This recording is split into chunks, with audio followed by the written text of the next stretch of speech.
Being a cop in a small town in Minnesota probably isn't the most exciting career there is. But it's not bad either. It's actually a relatively peaceful and safe line of work compared to being in law enforcement in one of the big cities. New York or L.A., for instance, where the action is. There's only around 10,000 people in the town where I live.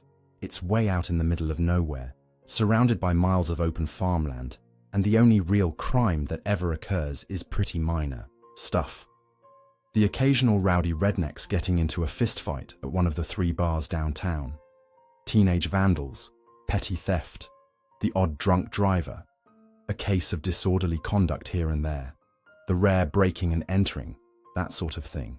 The only real serious stuff I've ever had to deal with is a couple cases of domestic violence and assault and battery. But even that's pretty typical, I guess, and it doesn't happen very often. Well, that's not entirely true. There was one case that still haunts me, but I'm getting ahead of myself. Like I was saying, I live in a pretty peaceful little town. Boring, some would even say.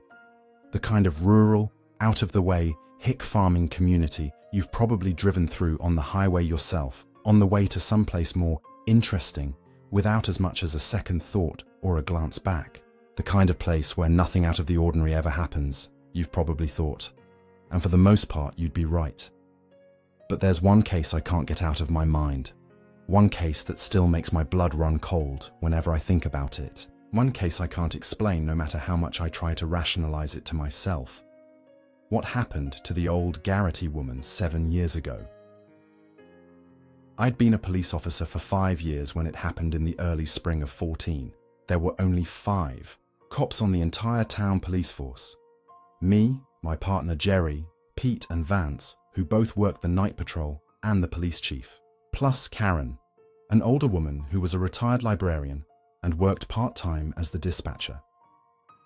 The police department was located in the town municipal building and consisted of 2 offices, one for the chief and one for the rest of us to share, and 3 jail cells in the rear.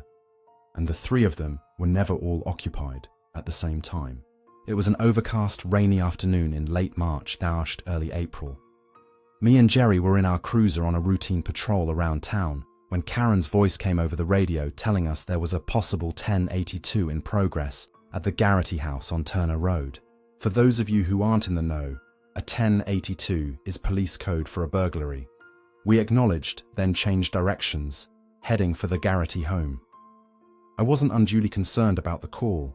I already had a pretty good idea who had made it.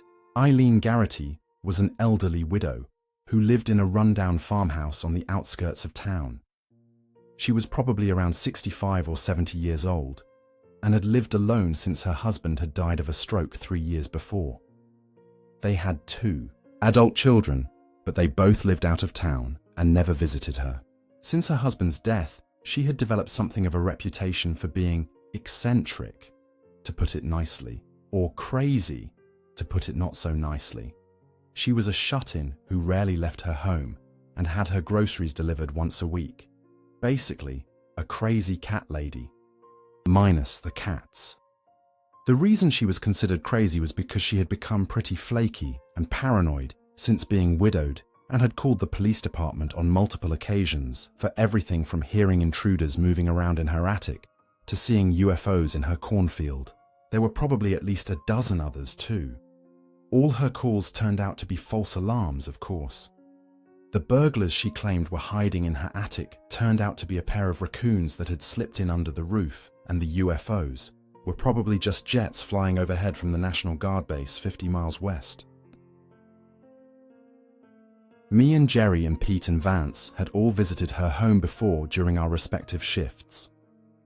We never got frustrated with her or gave her a hard time about it, and usually indulged her, inspecting her house and property to calm her nerves. She'd relax, thank us, we'd leave, and the process would repeat itself in a couple weeks or a couple months. Honestly, our infrequent trips to her house were probably the only real highlight of what was a rather dull and unexciting job. When we told the chief about Mrs. Garrity's latest emergency, Bigfoot was sneaking around her yard or there was a giant anaconda lurking in the basement, he would just shake his head sadly. When Vance and Pete were the ones who had to deal with her, They'd tell us all about her most recent ordeal when me and Jerry saw them at the end of their shifts and the start of ours. They'd usually smirk in a mean-spirited way, and Pete would twirl his finger next to his temple before they left. Jerry and I just felt sorry for the old woman. It couldn't have been easy for her, a frail, nervous, lonely woman living all alone in that old crumbling house with no friends or close family. I suspected she might be getting senile, or maybe entering the early stages of Alzheimer's or dementia. We worried about her living there by herself, almost a mile from the nearest neighbor. If her health suddenly turned bad, or she had an accident and couldn't call for help, well, there wasn't really much we could do about it. A couple times I looked up the numbers of her daughter and son and tried calling them about possibly placing her in an assisted living home or a mental health facility. But the one time I managed to reach her son, as I was explaining his mother's situation to him, he interrupted me, telling me he was too busy at the moment and would call me back, then abruptly ended the call. He never did call me back. From then on, they always happened to be unavailable and never answered any of the voicemail messages I left them. So Jerry and me turned onto Turner Road and drove up to Mrs. Garrity's house on the grey, rainy, late spring day, certain that the old woman was just overreacting yet again to something relatively minor and her imagination was playing tricks on her. She was waiting for us outside on her porch when we pulled to a stop. I'll never forget how she looked. It shocked me. She'd already been a thin, frail woman the other times we had been out there, but we hadn't seen her in probably a couple months, since her last false emergency, and she had changed drastically since then. Now she was gaunt, almost emaciated, her cheeks hollow and dark rings around her bloodshot, sunken eyes. Her grey hair was tangled and didn't look like it had been washed in days, maybe weeks, and the dress she was wearing was wrinkled and dirty. Her physical appearance was alarming enough, but there was also something about the way she was staring at both of us, with those dark, dull eyes that seemed to look at us, through us, and past us all at once. It reminded me of old photos I had seen of American soldiers in Vietnam, the blank, expressionless, shell-shocked look of someone who had been through more horror than any ordinary person should have to endure. Me and Jerry exchanged a shocked look, then got out and approached the old woman. "What seems to be the trouble, Mrs. Garrity?" Jerry asked her amiably, trying to keep his voice nonchalant. "There's something in my house," she told us in a flat, toneless voice. She was shaking slightly, a woman on the verge of total physical and mental exhaustion. The way she phrased it, not someone but something, made me raise my eyebrow. "Well, you just wait here and we'll go have a look and make sure it's safe," I told her, trying not to sound too patronizing. I looked to Jerry and nodded. We drew our pistols and stepped past Mrs. Garrity, cautiously entering the house. We did. A routine sweep of the first floor, guns leveled, then headed upstairs. It only took about 5 minutes to check out the house. We had done it so many times before we had the layout down pat, and there was no sign of any intruders or evidence of a breaking and entering. But I saw plenty of other things that disturbed me deeply. For one thing, the place was a total mess. The house was already pretty decrepit, but Mrs. Garrity had still taken pride at how clean she kept it, and it had always been spick and span on our earlier visits. Now dirty dishes were stacked high in the kitchen sink, the counters were dirty, and trash and dirty laundry littered the floors. I also noticed that Mrs. Garrity's pillow and blankets were lying rumpled on the couch in the living room. The surface of the coffee table in front of it was cluttered with half-drunk cups of coffee, open containers of food, a Bible, and a rosary. It looked like she'd been eating and sleeping in the living room for some time. When we went upstairs, sure enough, the bed in Mrs. Garrity's room was bare, and the room itself looked like it had been vacant for quite a while. There was also something in the living room that really alarmed me. Leaning in one corner was an old double-barreled shotgun that had probably belonged to her late husband. Jerry picked it up, broke it open, and found 2 spent shells in the chamber. He took one out, sniffed it, then told me the gun had been fired very recently. We also discovered something else bizarre. All the mirrors in Mrs. Garrity's house had been shattered, and every closet door had been boarded shut. The one in the front hall on the first floor had a huge hole blasted in the center of it, smaller holes pitting the splintered wood around it. You didn't need to be Sherlock Holmes to deduce that Mrs. Garrity had fired her husband's shotgun into that door. But why? What the fuck had happened here? Jerry shot me a perplexed, questioning look. I shrugged, clueless and equally bewildered. Finished with our inspection of the house, we put away our pistols and turned around to go back outside. Mrs. Garrity was standing in the room behind us, staring us at with that unnerving, blank expression. Both of us almost jumped a foot in the air, startled. Neither of us had heard her enter. Jerry regained his composure and flashed her a fake, reassuring smile. "We don't see any sign of him, Mrs. Garrity. He must have slipped out the back. You're safe now." She didn't relax or appear relieved like she had the countless other times we had humored her. Her face seemed to twitch, and some new look dawned in her eyes. It took me a moment to identify it. It was a look of pure, hopeless doom mixed with utter terror. "No," she said in that same odd, listless, flat voice. "I'm not safe. It's still here. It's hiding. That's why you couldn't find it. And after you leave, it'll come back for me." Then she began to quiver. She started to cry with total despair, breaking down into hysterical sobs that racked her whole body. Jerry and me looked at each other, concerned. We went to the old woman and comforted her as best as we could, guiding her over to her couch and sitting her down with us on either side of her, coaxing her gently back to a state of calm. After she had herself back under control, we asked her to explain what had happened. She was quiet for a few moments, gathering her thoughts. Then she began to speak. As we listened to her story, my body temperature seemed to gradually drop, and I felt a chill envelope me. Several times, I made eye contact with Jerry, and his expression was a mirror of my own: disbelief and fear. "It started about a month ago," she began. "That's when I first heard the scratching at my closet door. A soft, slow, steady scratching that seemed to come from inside her bedroom closet at night. At first, she had assumed it was probably a mouse or some other small animal, except the scratching seemed to come from too high up to be the work of a mouse. Whenever she opened the closet door, always after the scratching had ceased, there had been nothing there. Several times she had started to open the closet door the scratching was in progress to get to the bottom of it once and for all. But each time she had grasped the knob, she had been overwhelmed with a sudden, overwhelming, irrational sense of unease and had been unable to do it. The scratching sounded too deliberate, too gently, too deceptively harmless, as if something was trying to lure her into opening the closet door. To be safe, she had started locking her closet door at night. Over the next several days, the scratching had gotten louder and more intense, as if something was trying to tunnel its way through the wood. One day, she opened her closet door and found claw marks on the other side, claw marks that were 6 feet off the ground, claw marks that looked like they had been made by fingernails. The horror had really started for Mrs. Garrity about a week after she had first heard the scratching sounds. One night, she had awoken to a voice softly calling for her, a voice that seemed to be coming from the locked closet door.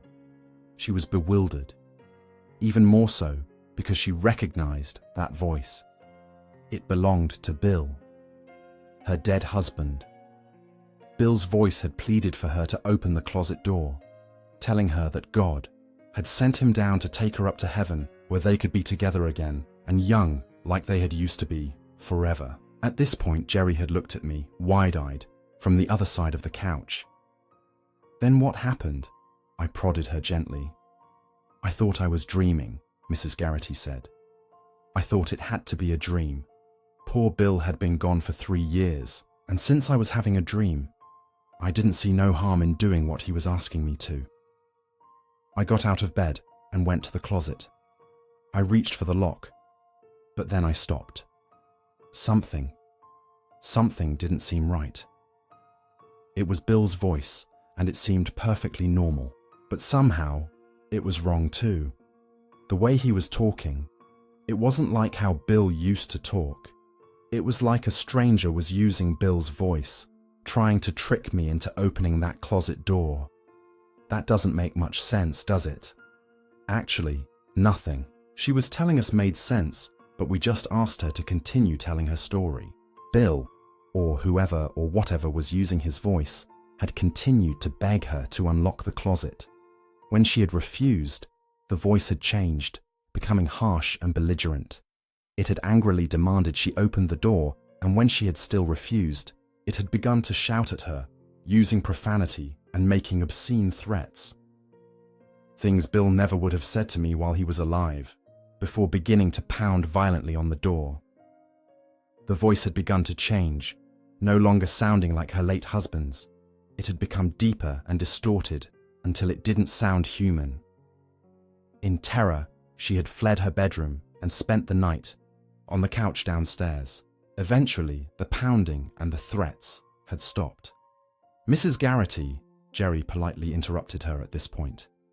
"Why didn't you call us at the police station when this happened?" She was silent for a moment. Then a small, bitter smile formed on her lips. "I thought you'd think I was just imagining it," she told us. "I know people in town think I'm a crazy old lady, and I've had you all out here so many times before for things that turned out to be nothing. I thought maybe it was all in my head, and I didn't want to bother you about it." Things had escalated pretty quickly from there. The pounding and threats had continued every night. She had been too scared to sleep in her bedroom and had started sleeping on the living room couch. Then one night the pounding had begun, not just on her bedroom closet door, but all the closet doors in the house, all at the same time. Like there were people in all of them trying to get out all at once, she told us. But it was the same voice in every closet, the same horrible voice. In fear, she had nailed all the closet doors shut to keep the thing, whatever it was, from coming out to get her. Then about 2 weeks ago, something even more terrifying had happened. She had been in her bathroom and was washing her hands in the sink when she had looked up into the medicine cabinet mirror. Here she paused. "What did you see?" Jerry asked her. "I saw it," she said in a choked whimper. "I saw its face instead of my own. It was wearing a black robe with a hood, and its face was just a grinning skull, a skull with horns. Its eyes were red, the eyes of the devil himself. I don't mean I saw it standing behind me in the mirror, it was in the mirror itself. I felt a shiver crawl up my spine. It reached out of the mirror. It didn't have hands, it had claws, and tried to grab me. In horror, she had thrown a bottle of lotion at the mirror, shattering the glass, then, to be safe, had done the same to all the other mirrors in the house. "How could you stay in this house with all of that happening to you?" I asked her. She shrugged sadly. "I don't have anywhere else to go, and no one who'll take me in. The nights were awful, but it was always better during the days. At least then I could get some sleep. It always stopped by morning and never happened during the day." She suddenly shuddered. "Until 3 days ago. Then it started happening. All the time, day and night. I wasn't safe no matter what time it was. It had all come to a head late this morning. The pounding had gradually gotten more violent and forceful until all the closet doors were rattling in their frames. Mrs. Garrity knew that even with the boards nailed over them, it was only a matter of time until that thing broke through. In desperation, she had begun praying and reading from the Bible, which had only caused the entity in the closet to laugh at her mockingly. Finally, she had gotten out Bill's shotgun and fired it through the closet door. For a minute or so, there wasn't a sound, she told us. I started to think it was finally over. Then, I saw those red eyes burning in the dark, in the hole the shotgun had made. It chuckled, and it said one word to me. "What word did it say?" I asked her. "Tonight," she said, and began to tremble. She lowered her head into her hands and began to sob again. Jerry and I were silent for some time, trying to absorb what she had just told us. We looked at each other, deeply troubled by her story. Neither of us actually believed it, of course, but it was obvious the poor woman was deeply disturbed. She was having some kind of nervous breakdown. Maybe her frayed grip on reality had finally snapped, or maybe at old age was taking its toll on her mind. One thing was clear.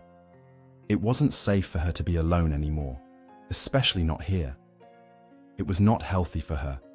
Hell, for all we knew, maybe her paranoid delusions were the result of some dangerous form of mold that had formed in the house.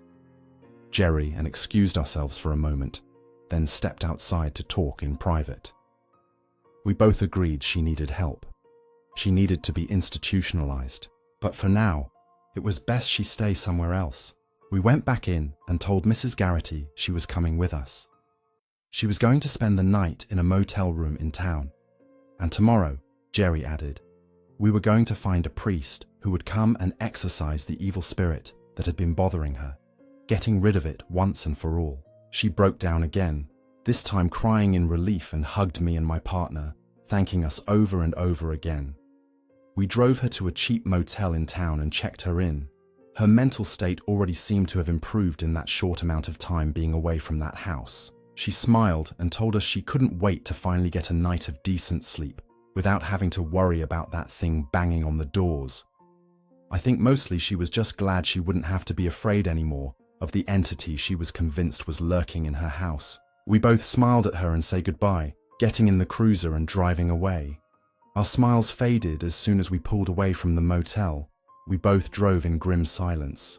We both liked old Mrs. Garrity, in spite of all the time she had made. Herself a nuisance to the police department, with her bogus calls and her erratic behavior. We were sorry her mental state had deteriorated to such a point that she could no longer look after herself. We told the chief her story when we got back. He sighed sadly and nodded, agreeing that she had to be committed somewhere. Tomorrow, him and me were going to drive out and personally visit her son and daughter and explain to them what was going on. And if they still refused to do what needed to be done, the chief would see to it himself that Mrs. Garrity got the help she needed. But we never got the chance. The last time we ever saw Mrs. Garrity was when Jerry and I left her at the motel. Around 4 a.m. the next morning, I was awakened by an urgent phone call from the chief, telling me to get over to the motel as soon as possible. He wouldn't say why over the phone, but I already had a hunch it had something to do with Mrs. Garrity. I felt an awful sense of dread as I got dressed. I wondered if maybe she had taken her own life in her motel room after we had left her. When I arrived outside the motel, my fears were confirmed when I saw crime scene tape blocking the door to Mrs. Garrity's room. The chief, along with Jerry and Pete and Vance, were gathered outside, along with a couple cops from the state police and a pair of detectives from the city. The chief greeted me with a grave expression as I approached. He told Mrs. Garrity was gone. At first I thought he meant she was dead. Then, seeing the solemn look on my face, he clarified himself. She was literally gone. I looked at him, confused.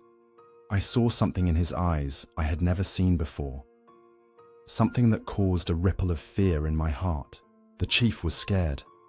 He told me he didn't know what to make of it himself. People in the neighboring rooms had heard blood-curdling screams and sounds of violence coming from Mrs. Garrity's room around 2 a.m. Then nothing. They had called the police department. Pete and Vance had been the first to arrive. They had pounded on the door, but there had been no response. They had forced the door open. When they saw what was inside, they had called the chief himself. What did they find? I asked him. Maybe. You ought to come see for yourself, he told me, leading to the doorway and under the crime scene tape. He explained to me that they had found no sign of forced entry, and that the door and windows of the motel room had all still been locked from the inside when Pete and Vance showed up. I took a look around, feeling a shiver run through my body. There was fresh blood splattered around the room, on the walls, the floor, bed, even the ceiling. The blood-stained bedsheets had been ripped away from the mattress, as if someone had desperately tried holding onto them as they were pulled out of bed. There were 10 very thin trails of blood on the carpet, leading away from the bed. 10 thin trails of blood that had been made by 10 desperate, terrified fingers clawing for purchase as their owner was dragged away. I followed the bloody finger marks across the floor, away from the bed, to where they ended, at the closet. I looked at them. Then I looked at the chief. He looked back at me, his face hard and impassive, but fear gleaming in his eyes. I approached the closet. The door was standing open. I stood there, looking in for some time. The closet was empty, completely empty. There wasn't even blood on the floor. They never found Mrs. Garrity.